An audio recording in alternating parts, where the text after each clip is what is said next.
The stars had always been quiet. For 10,000 years, the Volturi Empire ruled the galaxy without question. They had conquered 2,000 worlds. They had crushed 100 species under their boots. They had built an empire so vast that light itself took years to cross it. And now, they had come for Earth. High Sovereign Kaloth stood on the bridge of his flagship. The Eternal Dawn. He was tall, even for a Volturi. His gray skin stretched tight over sharp bones. His 4 eyes glowed yellow in the dim light of the command deck.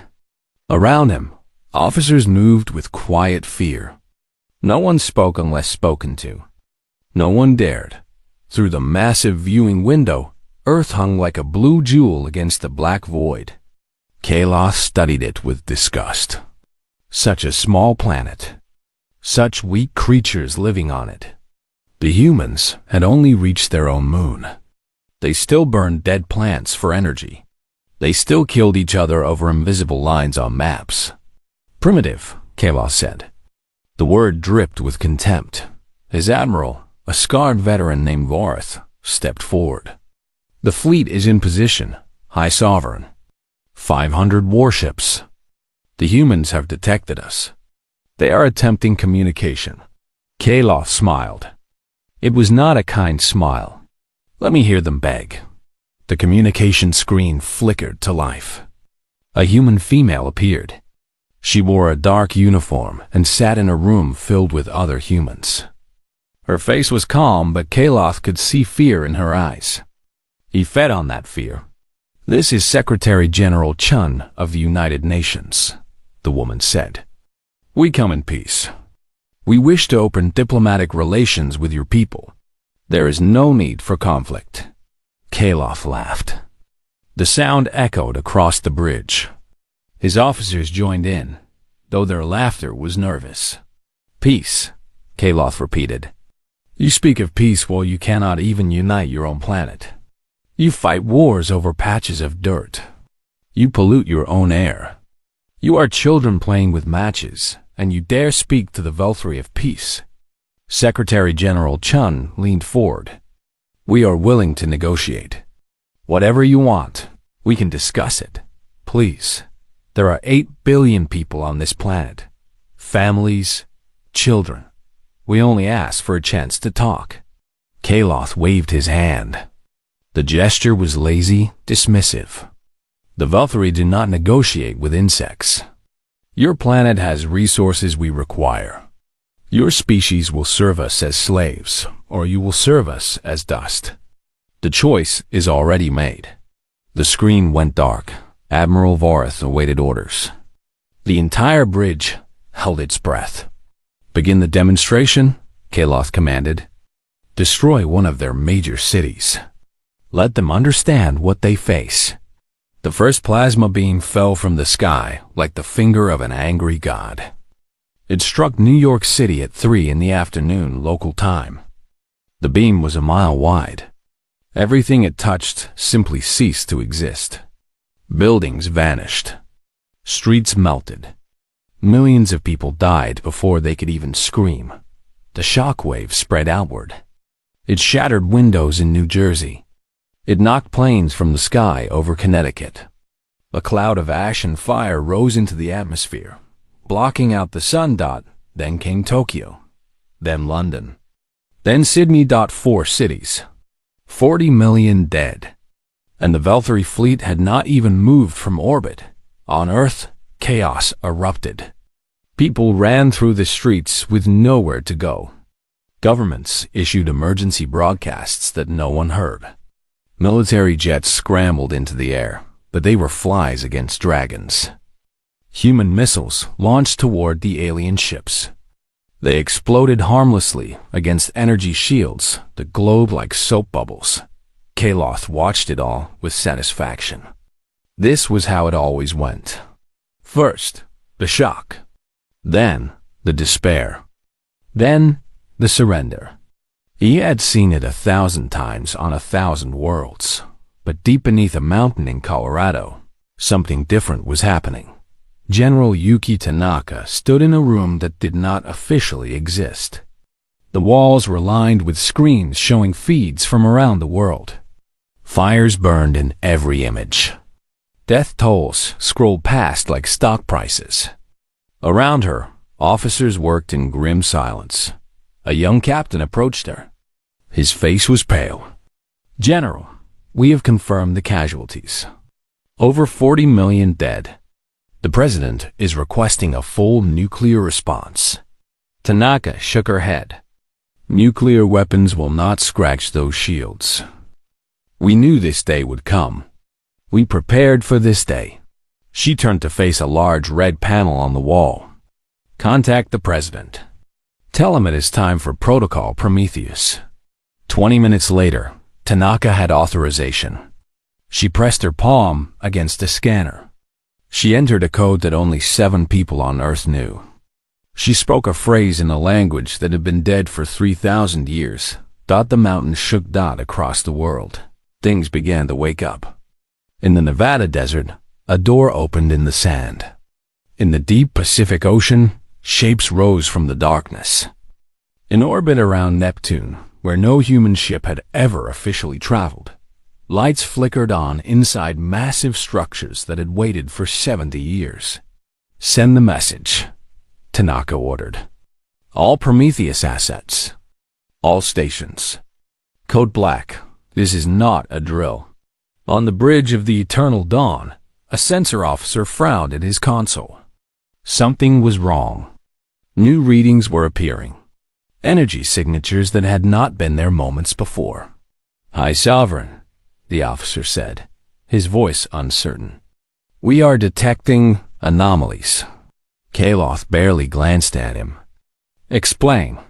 "There are power sources activating across the planet and in space, beyond their moon. The readings are—" The officer trailed off. His 4 eyes went wide. "This is impossible." Kaloth walked to the sensor station. He looked at the data. For the first time in his long life, he felt something cold crawl up his spine. The humans had ships. Real ships. Not the primitive rockets they had been playing with. These were warships. Hundreds of them. They were appearing from nowhere, ripping through the fabric of space itself. Where did these come from? Kaloth demanded. How do they have this technology? No one answered. No one could. Admiral Vareth stared at the tactical display. His voice was a whisper. "High Sovereign, those weapon signatures, they match our own. No, they exceed our own." Below them, on the burning earth, General Tanaka looked up at the sky. She knew the Velthari were watching. She knew they were finally beginning to understand. Humanity had been hiding, playing weak, pretending to be primitive. For 70 years, they had prepared for this moment. They had built their weapons in secret. They had trained their soldiers in shadow. They had waited with the patience of predators. Tanaka allowed herself a small smile. "You wanted a war," she said quietly. "Now you have one." The trap was sprung. The hunt was about to begin. And the Velthari Empire, for the first time in 10,000 years, was the prey. The year was 1954 when everything changed for humanity. A Velthari scout ship crashed in the desert of New Mexico. The pilot was dead on impact, but the ship was mostly intact. The United States military found it first. They brought scientists. They brought soldiers. They brought questions that would take decades to answer. The ship was small, meant for only one passenger. But the technology inside was beyond anything humans had ever imagined. Energy shields. Faster than light engines. Weapons that could cut through steel like butter. The scientists worked in secret bunkers, taking apart every piece, trying to understand how it all worked. It took them 15 years just to understand the basic principles. It took another 20 years to build their first prototype ship. But they did it. Humanity learned. Humanity adapted. Humanity prepared. The crash ship also contained star maps. These maps showed the Velthari Empire in all its terrible glory. 2,000 conquered worlds, hundreds of enslaved species, an armada that numbered in the millions. The humans understood immediately what this meant. Somewhere out there, an empire existed that would one day come for Earth. So they made a decision. They would hide their progress. They would pretend to still be primitive. They would build rockets that used ancient technology while secretly constructing warships that could match any enemy. It was the greatest deception in human history. General Tanaka knew this history by heart. Her grandmother had been one of the first scientists to work on the alien ship. The knowledge had passed down through her family like a sacred duty. Now, standing in the command center beneath the mountain, she was about to see that duty fulfilled. Status report, she ordered. Colonel Marcus Webb, her second in command, pulled up a holographic display. The image showed Earth surrounded by red dots. Each dot was a Velthari warship. But now, blue dots were appearing. Humanity's hidden fleet was revealing itself. The Prometheus fleet is fully deployed, Webb said. 212 warships. All systems operational. The Velthari have not moved yet. I think we surprised them. Tanaka nodded. What about our ground forces? The Titan divisions are mobilizing. Power armor units are ready for deployment. We also have confirmation from the Neptune station. The big guns are online. The Neptune station was humanity's greatest secret. A massive weapons platform hidden in the outer solar system. It had been built over 40 years using technology that made the original Velthari ship look like a toy. The station held weapons that could destroy planets. Weapons that humanity hoped they would never have to use. But today, hope was not enough. On the bridge of the Eternal Dawn, High Sovereign Kaloth was trying to understand what was happening. His tactical officers were shouting numbers at him. His communication officers were receiving distress calls from ships across the fleet. Everything was falling apart. How? Kaloth demanded. How do they have this technology? Our scouts reported they were primitive. They had no space fleet. They had nothing. Admiral Vorath studied the enemy ships on the display. His face was gray with shock. They hid it from us. All these years, they hid it. The energy signatures. These ships are not copies of our technology. They have improved it. Their weapons are more powerful. Their shields are stronger. Impossible, Kaloth growled. We are the Velthari. We have conquered the galaxy. These are insects, apes. They cannot. A massive impact shook the flagship. Alarms screamed. Lights flickered. Report. Kaloth shouted. Direct hit to our forward shields, an officer called out. Shield integrity down to 60%. One shot. One shot did that. Kaloth stared at the display. A single human warship had fired a single beam. And that single beam had nearly broken through his shields in one strike. His flagship had shields that could withstand hours of bombardment. This should not be possible. Return fire, he ordered. All ships, concentrate on that vessel. 50 Velthari warships turned their weapons on the human ship that had dared to attack. Plasma beams and missiles flew through space. The firepower was enough to crack a small moon. The human ship did not even try to dodge. It flew straight into the barrage. Its shields flickered, glowed, and held. When the light cleared, the ship was undamaged. It fired again. 2 Velthari cruisers exploded in balls of fire. In the command center on Earth, General Tanaka watched the battle unfold. Her people were winning. After decades of hiding, after generations of sacrifice, humanity was finally showing its true strength. General, Colonel Webb said, we are receiving a transmission from the Velthari flagship. I think they want to negotiate. Tanaka almost laughed. Now they want to talk? After killing 40 million of our people? What should I tell them? Tanaka thought about her grandmother. She thought about all the scientists and soldiers who had worked in secret, who had died in secret, never seeing this day. She thought about New York and Tokyo and London and Sydney. She thought about the children who would never grow up because an empire had decided they were worthless. Tell them nothing, she said.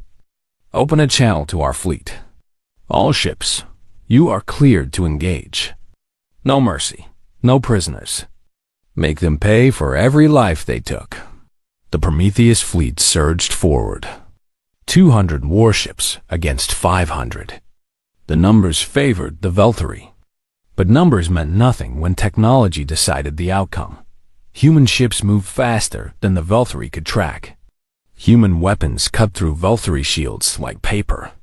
Human pilots, trained in simulators that perfectly recreated alien combat, flew circles around enemies who had never faced a real challenge. The first wave of combat lasted 3 minutes. In those 3 minutes, 60 Valkyrie ships were destroyed.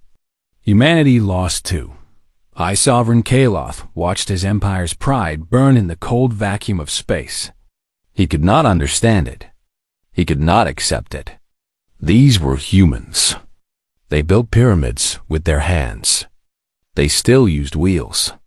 They still ate the flesh of animals, but they were killing his fleet. Send for reinforcements, he ordered. Contact the homeworld. Tell them we need. High Sovereign. The communication officer's voice was shaking. We cannot reach the homeworld. All long-range communication is being jammed. The source is... It is coming from beyond the 4th planet. Something very large is blocking all signals. Kaloth felt the cold fear grow stronger. What else were these humans hiding? What other surprises did they have? He would soon find out. And he would not like the answers. Across the solar system, the Neptune station powered up its main weapon. A beam of energy, brighter than a sun, lanced across space. It was aimed not at the battle near Earth. It was aimed at something much farther away. A wormhole opened. The beam passed through 20,000 light years away. In the heart of the Valkyrie Empire, the sky caught fire. The 14 minutes had begun. The clock started at 0. In the first minute. Humanity showed the Valkyrie what real war looked like. The Prometheus fleet did not fight like any enemy the Empire had ever faced. Human ships moved together with perfect timing. Every shot was calculated by artificial intelligence that thought faster than any living brain. Every maneuver was practiced 1,000 times in simulation. 20 Valkyrie cruisers died in the first 60 seconds. They did not die slowly. They did not die with honor. They simply stopped existing. Human weapons turned metal and flesh into atoms. Fire blossomed in the darkness like flowers of death. On the eternal dawn, High Sovereign Kaloth gripped his command chair so hard that his claws left marks in the metal. Around him, his officers screamed orders that no one followed. Damage reports flooded every screen. The pride of the Valkyrie Empire was being torn apart. Fight back, Kaloth roared. We are Valkyrie. We do not run from primitives. But his ships were not running. They were dying. There was a difference. In the 3rd minute, the Prometheus fleet began its second phase. Smaller attack craft launched from the larger warships.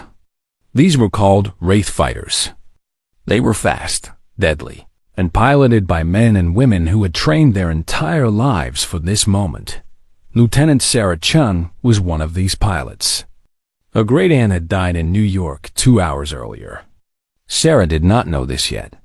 She only knew that alien monsters had attacked her home, and now she had a chance to make them pay. Her Wraith Fighter screamed through space at speeds that would kill an unprotected human. Her targeting computer painted enemy ships in red. She pressed the trigger and watched a Valkyrie destroyer break apart. This is for Earth, she whispered. Then she found another target. Across the battlefield, 1,000 pilots like Sarah were doing the same thing. The Valkyrie had never seen humans fight in space before. They had assumed humans would be slow, clumsy, and afraid. They were wrong about all three. In the 7th minute, the real horror began. Massive doors opened on the largest human warships. Drop pods launched toward the Valkyrie flagship. Each pod contained a squad of Marines in Titan power armor. The armor was twice the height of a normal human. It was strong enough to punch through walls. It was equipped with weapons that could cut through anything. The drop pods hit the Eternal Dawn like metal rain. They burned through the hull and crashed into corridors filled with Valkyrie soldiers. Sergeant Major James Okonkwo was the first to step out of his pod. He was a big man made bigger by his armor. His helmet displayed tactical information across his vision. 40 enemy contacts ahead. His weapon hummed with energy. "Clear the deck," he ordered his squad. No survivors. The Valkyrie soldiers fired their weapons.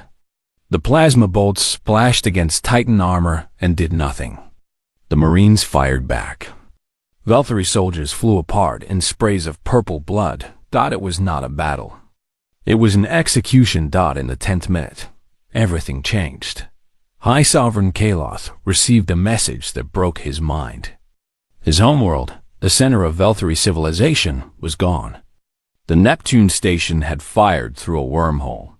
The weapon had struck the Imperial capital directly. 20 billion Valkyrie had died in an instant. The Palace of the Emperors, standing for 10,000 years, was now a crater of glass and ash. Kaloth stared at the message. He read it 3 times. He could not believe it. His home, his family, his entire civilization were gone. In the time it took to read these words, everything he had ever known had ceased to exist. "No," he said. His voice was quiet now. The rage had left him. Only emptiness remained. "This cannot be. We are the Valkyrie. We are eternal." Admiral Vorath grabbed his arm. "High Sovereign, we must retreat. The fleet is lost.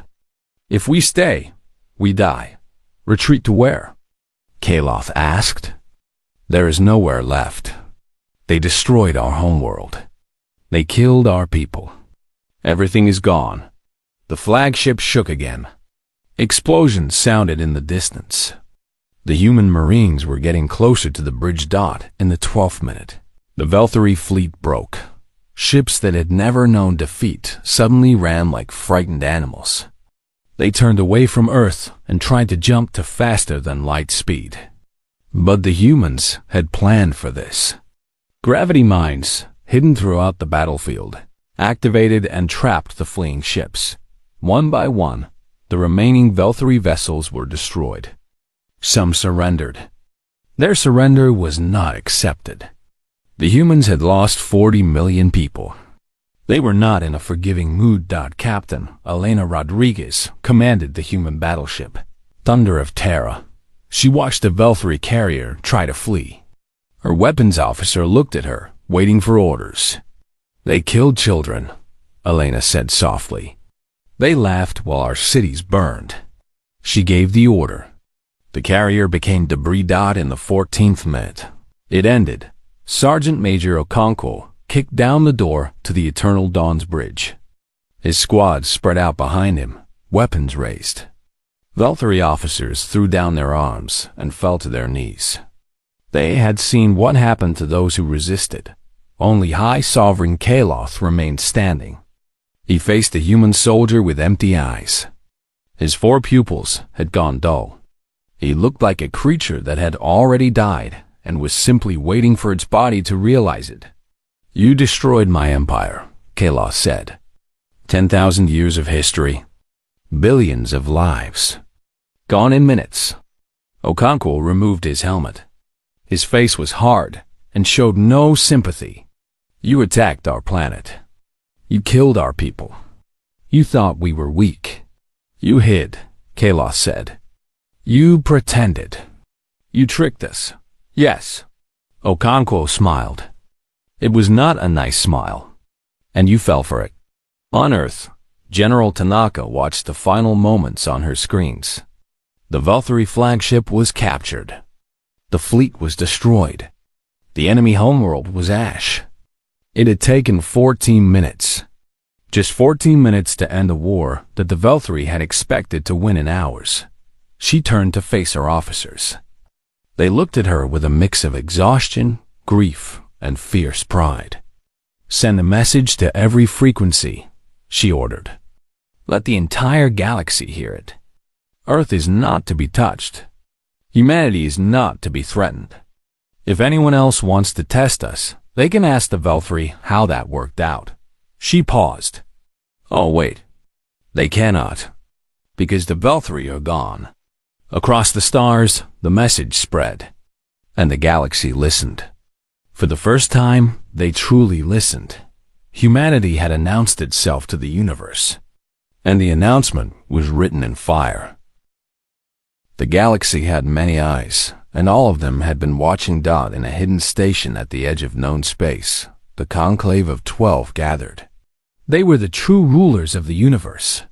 12 species, each ancient and powerful, who had decided long ago to control things from the shadows.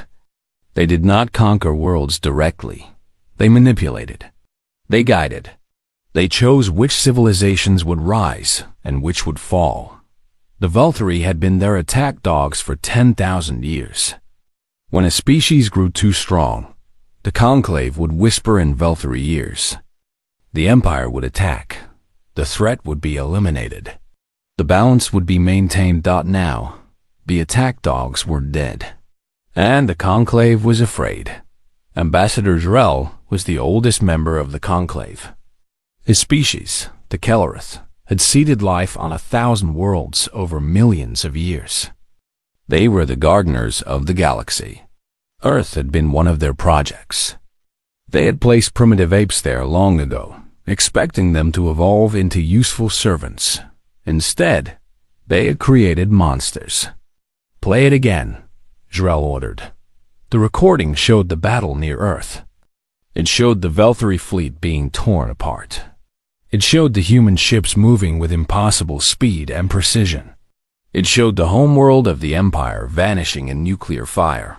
14 minutes. The whole thing had taken 14 minutes. Counselor Mirath, a being of living crystal, made a sound like breaking glass. "This should not be possible. Our projections showed humanity would not achieve interstellar capability for another 3 centuries. We had time. We had plans." "Your projections were wrong," said Counselor Vrex. He was from a species of predators, all teeth and claws and hunger. Even he sounded nervous. "Clearly, the humans have been hiding their true level of development. For how long?" Mirath asked. Drell closed his many eyes. "At least 70 years. Perhaps longer. They found a crashed Valkyrie scout ship and reverse-engineered everything. Then they pretended to still be primitive. They fooled us. They fooled everyone. We should have watched them more closely," Rex growled. "We should have seen this coming." "We watched them constantly," another counselor said. "We saw their rockets. We saw their satellites. We saw their little robots rolling on other planets. We saw exactly what they wanted us to see." Silence fell over the chamber. The 12 most powerful beings in the galaxy sat in that silence and felt something they had not felt in ages. Fear. Real, honest fear. In another part of the galaxy, the Karath Collective received the news. They were a hive mind, billions of insect creatures sharing one consciousness. They had been planning to expand into human space within the next century. The humans had rich planets, good resources, soft bodies that would be easy to harvest. The collective changed its plans immediately. Human space was now marked as Forbidden's territory. No Karath ship would go near it. No Karath scout would even look in that direction. The humans had destroyed an empire in 14 minutes. The collective did not want to find out what they could do in 15.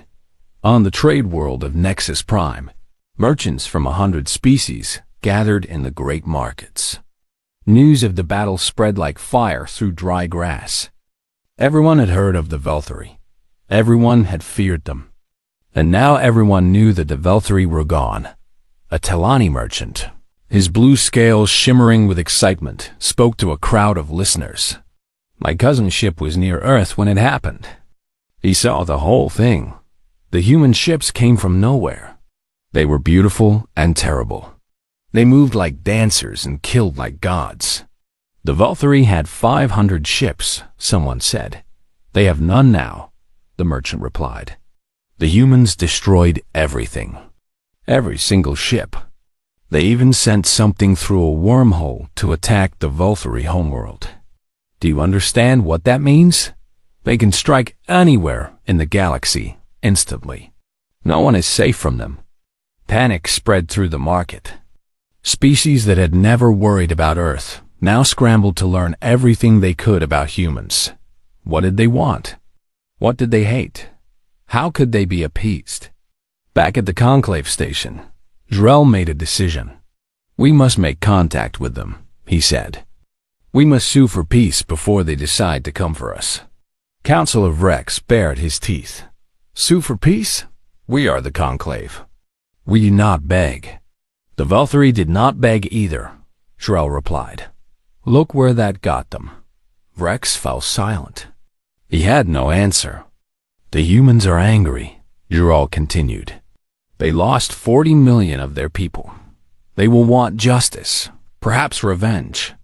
We must offer them something. Alliance, trade, technology, anything to show them we are not their enemies. And if they refuse? Mirath asked. Drell's old eyes grew dark. Then we hide. We scatter. We run to the farthest corners of the universe and hope they never find us. Because if the humans decide the Conclave is their enemy, nothing in this galaxy will save us. The Conclave voted. For the first time in their long history, they voted to approach another species as equals. They would send an ambassador to Earth.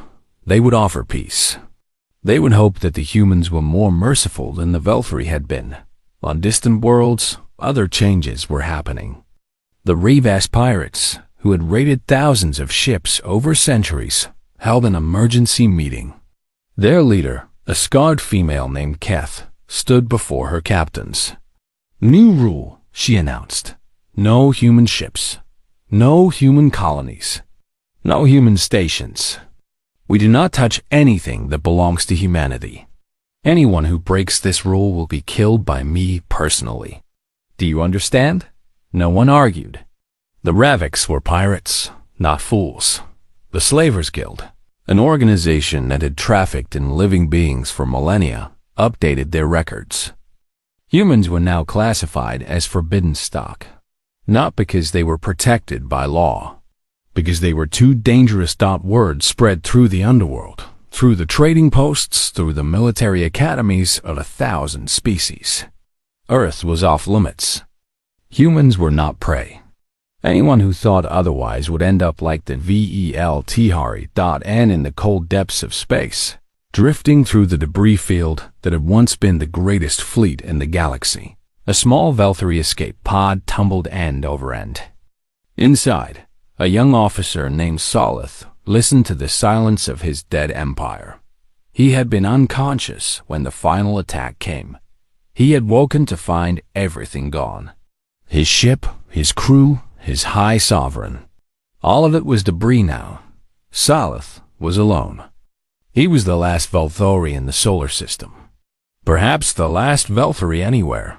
He looked at the tiny image of Earth on his damaged screen. The blue planet hung in space, peaceful and beautiful. It did not look like the home of killers. It did not look like the graveyard of empires. But it was. Salith started to laugh. The sound was broken, desperate, and completely without hope. The universe had changed in 14 minutes, and nothing would ever be the same again. The humans had announced themselves to the galaxy, and the galaxy would never forget the announcement. 1 year passed. Earth healed.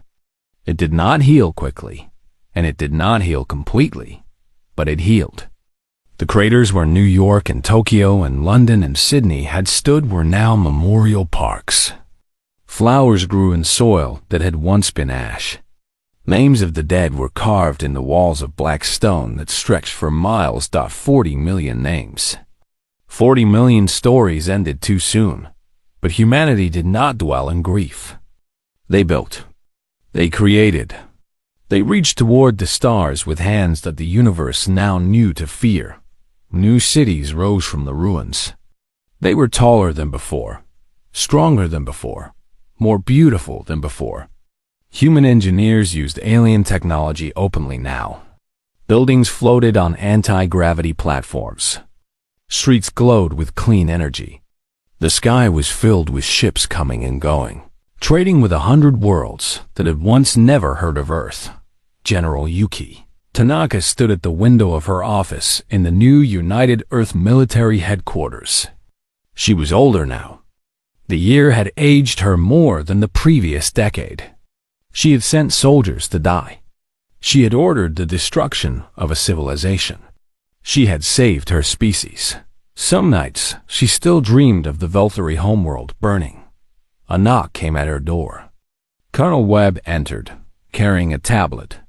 "General, the Conclave ambassadors have arrived. They are waiting in the reception hall." Tanaka nodded. She had been expecting this meeting for months. The Conclave had sent messages, gifts, and promises. They wanted peace. They wanted to pretend they had not spent millennia manipulating younger species like pieces on a game board. Tanaka intended to make them work for it. The reception hall was vast, designed to impress. Flags of every nation on Earth hung from the ceiling. Human soldiers in dress uniforms lined the walls. At the center of the room, 12 alien figures waited. The Conclave of 12 had come to Earth in person. This had never happened before. They did not visit younger species. Younger species came to them, on their knees, begging for favor. Now they stood on human ground, in a human building, waiting for humans to acknowledge them. Ambassador Drell stepped forward as Tanaka entered. He was ancient, his skin wrinkled and gray, his eyes holding wisdom and cunning in equal measure. He bowed low. "General Tanaka," he said, "on behalf of the Conclave, I thank you for receiving us." Tanaka did not bow. She did not smile. She simply stared at the alien ambassador with eyes that had seen too much death to care about diplomatic games. "You knew about the Velthury," she said. "You could have warned us. You could have stopped them. Instead, you used them to control the galaxy while pretending to be peaceful observers." Drell did not deny it. "We have made mistakes. Terrible mistakes. We came here to acknowledge them. We came here to offer humanity a place in the Conclave. As equals, as partners." "As equals," Tanaka repeated. The word tasted strange in her mouth. "The Conclave has existed for millions of years. You have controlled hundreds of civilizations. And now you want us to believe you see us as equals?" "We have no choice," Drell said honestly. "Your species has shown that it cannot be controlled. It cannot be manipulated. It can only be respected or feared. We prefer to offer respect." Tanaka walked closer to the alien. She was shorter than him, smaller than him, but in that moment, she seemed to tower over the ancient being. 40 million people died because you let the Velthury run wild, she said. Children, families, innocent people who had never hurt anyone. They died so you could maintain your balance of power. "Yes," Drell admitted. "And we cannot undo that crime. We can only try to prevent future crimes. Humanity has power now. Real power. You could use that power to destroy, as the Velthury did. Or you could use it to build something better. And you think we need your guidance to do that?" Drell shook his head. "No, we think we need your guidance. The galaxy is changing. Old powers are falling. New threats are rising. Humanity has shown that it can face any enemy and win. The Conclave does not want you as servants. We want you as partners. Tanaka was silent for a long moment. She thought about the war. She thought about the dead. She thought about what kind of future her people would build. We will consider your offer, she finally said. But understand this. Humanity does not forgive easily. We do not forget at all. If the Conclave ever threatens Earth again, if any member of your organization ever harms our people, we will not stop at one empire. We will burn every world that stands against us. Jural nodded. He had expected nothing less. We understand, General, and we accept your terms. The meeting ended with handshakes, not weapons. It was progress. Perhaps it was even hope. Months later, the first human ambassador took her seat in the conclave chamber. Her name was Dr. Amara Okafor. She was a diplomat, a scientist, and a survivor of the Sydney attack. She walked into the chamber with a scar on her face and steel in her eyes. The other counselors watched her with a mixture of respect and fear.